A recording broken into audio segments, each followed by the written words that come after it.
Hey guys, welcome back to the channel. Millennial Hardware here. So day 2, part 2, whatever you want to call it, of day in the life of a hardware store owner on order day. So we're right here in the plumbing section right now. We're going to get started right back in the video. If you haven't watched part 1 yet, be sure to check it out about ordering, day in the life on ordering.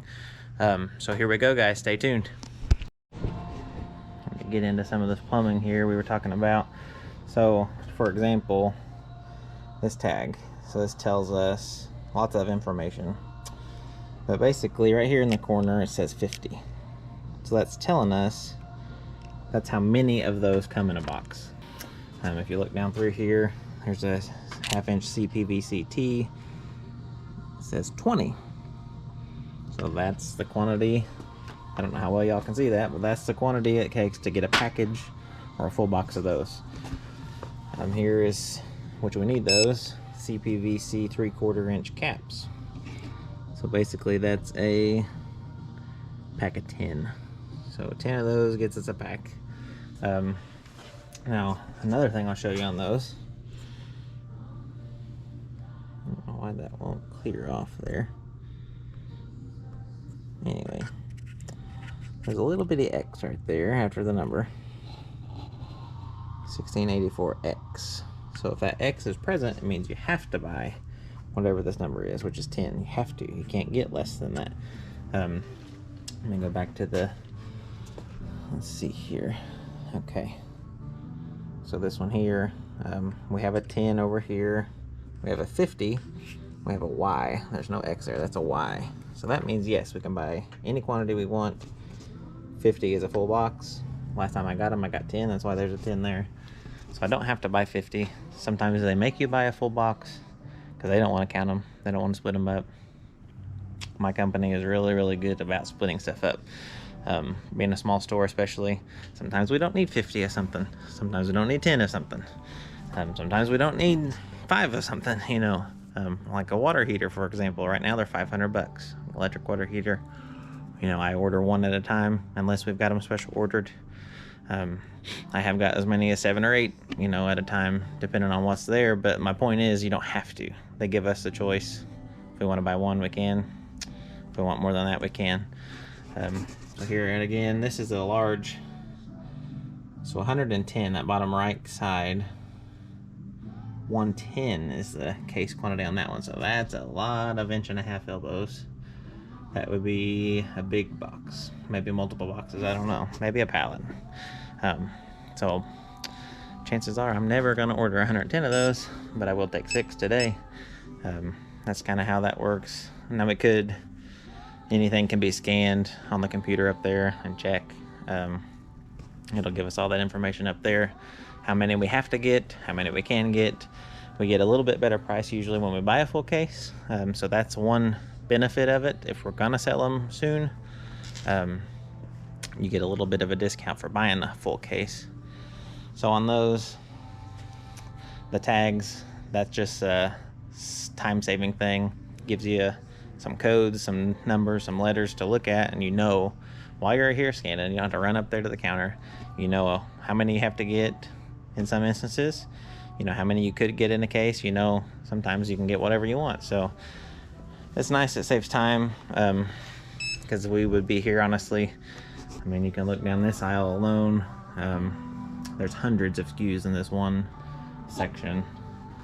So you could spend hours running back and forth looking up how many of this, how many of that.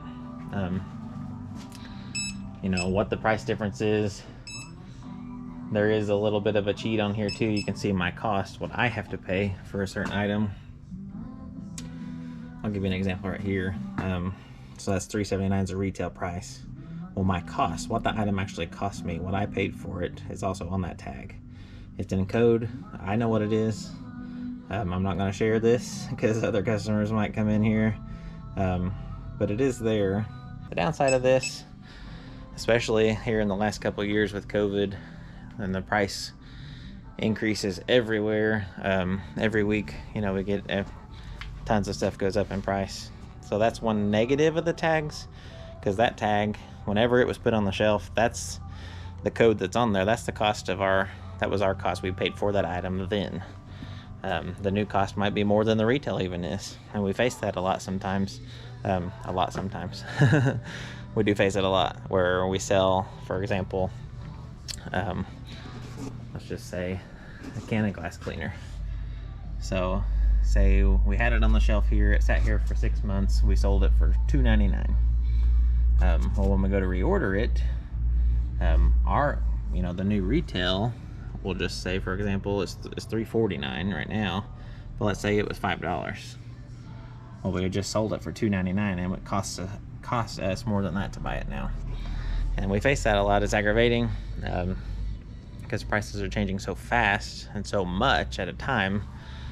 And we have, we can reprint tags, we can adjust our prices on the inventory we have, which we do, but it's easy to miss stuff. It's easy to, we're not losing money on it because we didn't pay that much for it whenever we bought it, but we are losing money in the sense that our replacement cost, is more than what we sold it for.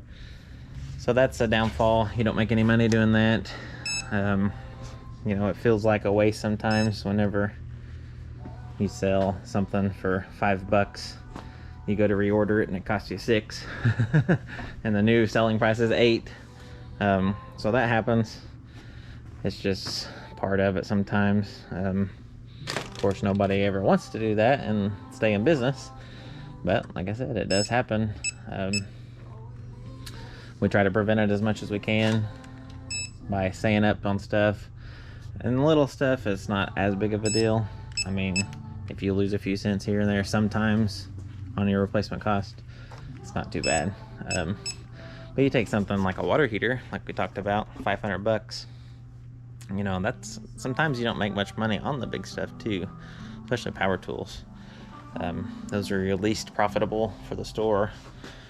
They bring in a lot of money as far as, like, it looks nice. Say you sold a $500 chop saw, Milwaukee M18, battery powered chop saw. That's awesome. But maybe it cost you $488, and they use their credit card, so you pay 3% on that. So now you've just lost money. You paid $488, sold it for $499.99. Yeah, the $500 looks nice coming in the drawer, but you really only made $12, and that's not even counting your fees for your credit card. So sometimes it's nice to see that $500 come in the bank account, but then again, it's really like you're not making anything. And that's also the name of the game. I know I'm saying that a lot here, but it is what it is. We're used to it. It's every retail business is that way. You have items in the store that make you a lot of money. Even though they might not be very expensive, you make a lot of profit. Like plumbing. There's no secret. PVC fittings, you usually double your money on the small ones. For instance, it costs maybe it cost me 30 cents to buy a 1/2-inch coupling. I'm retailing on the shelf for 59 cents. So that's 100% profit. So 100% of my cost I made back in profit. So in other words, I doubled my money. Obviously, a saw that costs almost $500, you can't really double your money on whenever everybody else is selling them for $500. So that's, you get a catch-22 there. It is nice to sell those big tickets, but then again, in the whole realm of things, it's not very profitable for the business. It's not, you're not doing what you feel like you're doing. You're not, I didn't just make $500. I might have made, $8 or $10. And that's all about buying too. They have sales, you could buy cheaper and stuff like that. I'm not talking about any of that. I'm just talking about raw numbers here. I would rather some days sell PVC pipe fittings all day long because we make a big percentage on them. Yeah, we might only make $3 or $4 profit, but it wasn't a $500 item. They might have spent 10 and I profited 4, so that's pretty good numbers when you can do that. Now, it would take a lot of those sales to add up to anything, which it does. You can't retire after selling a bunch of plumbing, but it does, the profit, you make a lot of percentage, which that helps. It balances out your low percentage things like water heaters, like power tools, like basically any large ticket item that you can buy at any hardware store in America, that's, you know, there's only a certain amount you can charge because someone can go down the road and get it the same thing. You know, there's not that many different kinds of water heaters. There's not that many different kinds of Milwaukee circular saws, battery powered, you know, so that's how it is. You know, as I'm scanning, there's other things I do too. I'm not just walking around scanning empty tags, which that is the gist of what I'm doing. But here, for example, the section gets kind of messy. So as customers buy stuff, there's holes. I usually like to pull forward and I straighten. You know, a customer picks something up to look at it, they set it back down, and it just didn't get put right quite with the tag, or they just didn't face it towards the front. That's what we call facing. So, facing something, that's not going to stand up, too top heavy. But facing something, just straighten it up, make the front face you. You don't want it like that. It's hard to tell what that is. But a lot of times, a customer will come in. Let me play customer for a minute. So I'm looking at this Fix-A-Flat right here, okay? So I pick up the can of Fix-A-Flat, but I want to know how big of a tire will that air up? So I'm looking at the back. I'm looking at the instructions. I'm reading about it, seeing if I need the big can or do I just need the little can. Okay, I decide I need the little can. So I set down the big can, and I set it down just like that because in my one-track customer mind, I was just reading those instructions. So I didn't think about not facing it back like it was. So now I pick up the little can and I go buy it. So now the big can sits there.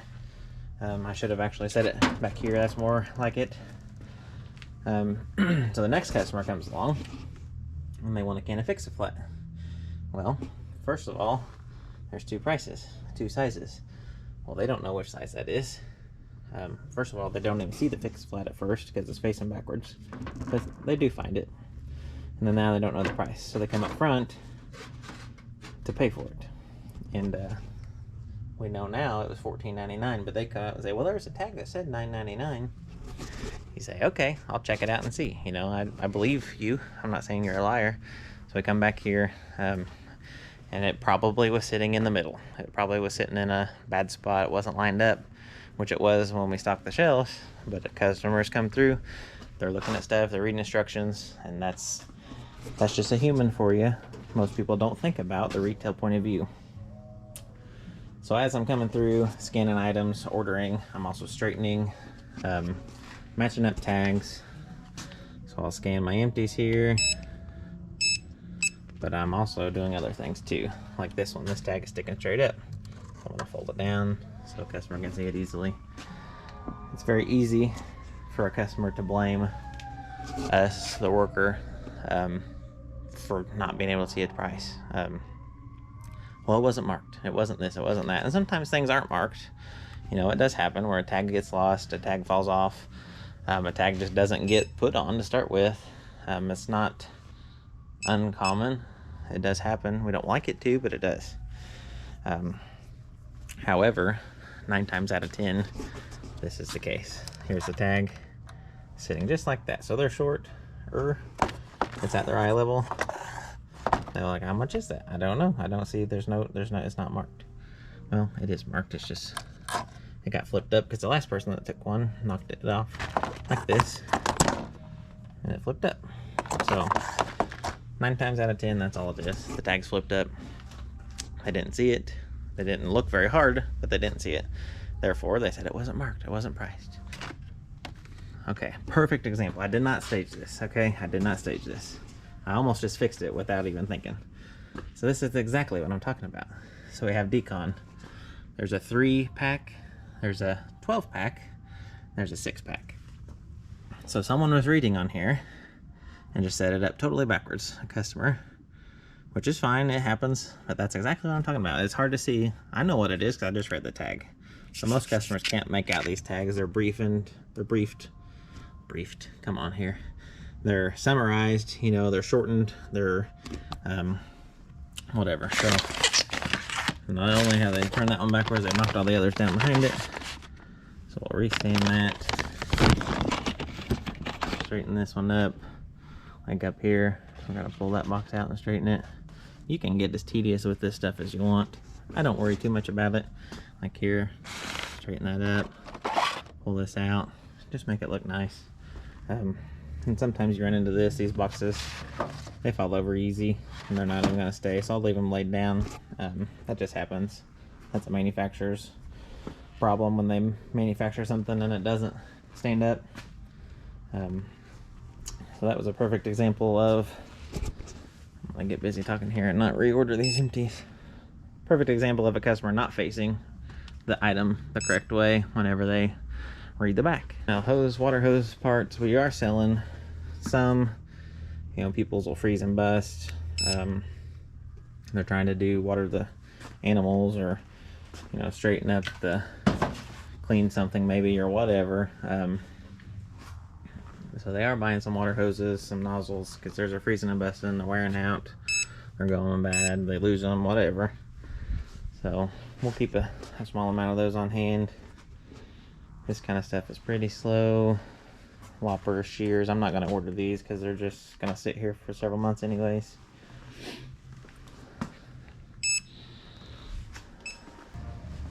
I think we're pretty good shape. I think I've scanned, I'm sure I've missed about 15 things because I've been talking and walking and filming and scanning with one hand. But that's what we got going on. That's the name of the game in the reorder the hardware store section stuff. Back to the Cypher Lab. So say we're done scanning, so I'm gonna hit ESC when done. So ESC, I already see the trash and everything. Let me get up here. It says, are you finished with the order? Yes. So now I'm gonna send the order. Now you can do this as many times as you want, but I usually wait till I've scanned everything. So now it says place the unit in the cradle. So come down here, we got the cradle hooked to our computer. I'm gonna hit, well, we gotta get our program opened up here first. If you can see that, it says ready. So now we hit OK down here. So it's doing its thing there, where it says all kinds of stuff. I'll come up here and this is saying all kinds of stuff too. It's not Spanish, but it might as well be to me. But anyway, so now it's done. So we come back to our cart, we just refresh. That's all there is to it. It uploads literally, sometimes I have 300 or 400 items scanned, barcodes scanned, and it uploads them in just a couple seconds. Refreshing the cart actually takes longer usually, but as far as getting them off the scanner to the computer, it's just a few seconds. Back here, so remember those last two things I scanned was that glue and primer. As I was straightening them and talking, I got out of order there, but plumbing, so there they are. I put in 2 of each, so there's 2 of each. There's my cost, there's the cost. So that's pretty cool. It gives you a picture there. Now I can scroll through, there's all those tarps we scanned.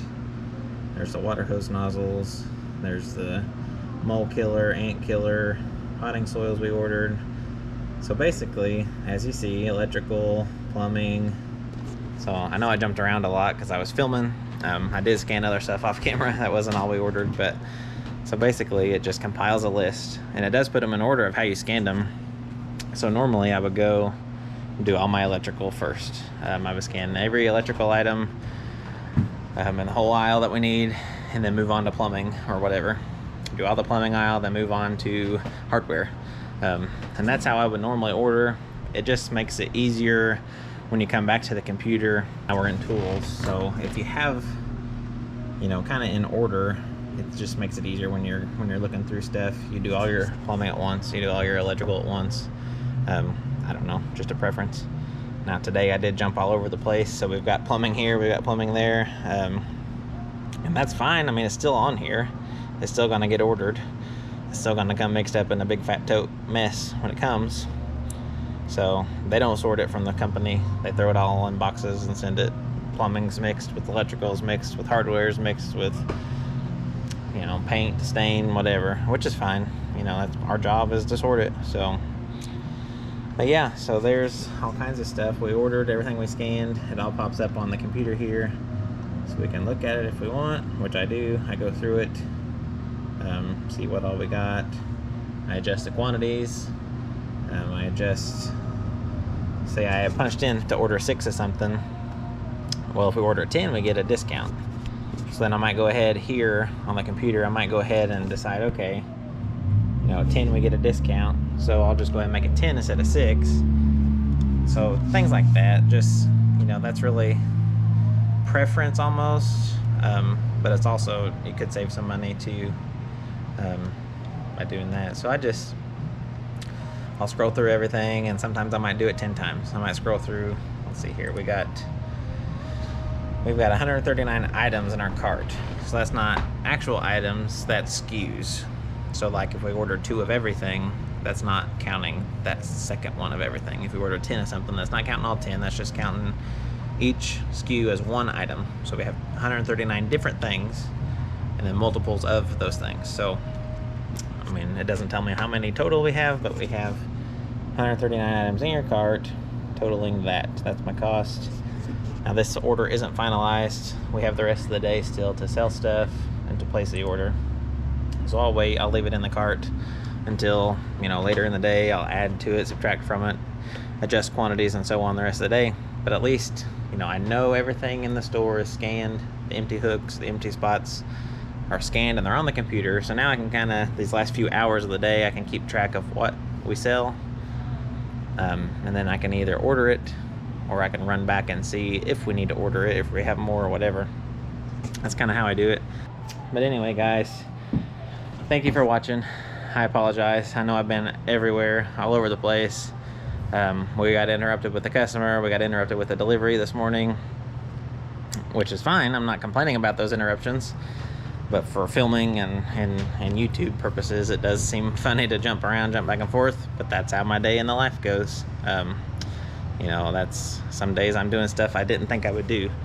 And some days I want to do something and I don't ever get to it, or I don't ever get finished. And that's, you know, that's just the life of a hardware store owner, worker, employee, whatever. But anyways, thanks for bearing with me. Thank you for watching. This is my first video with the GoPro 9 that I just got in. Hopefully it's a lot better. My old GoPro was just, you know, old. It wasn't doing good with the audio. Hopefully this one's a lot better. It seems to be so far. Thanks for watching, guys. Stay tuned for the next one. We're gonna do more stuff like this, day in the life.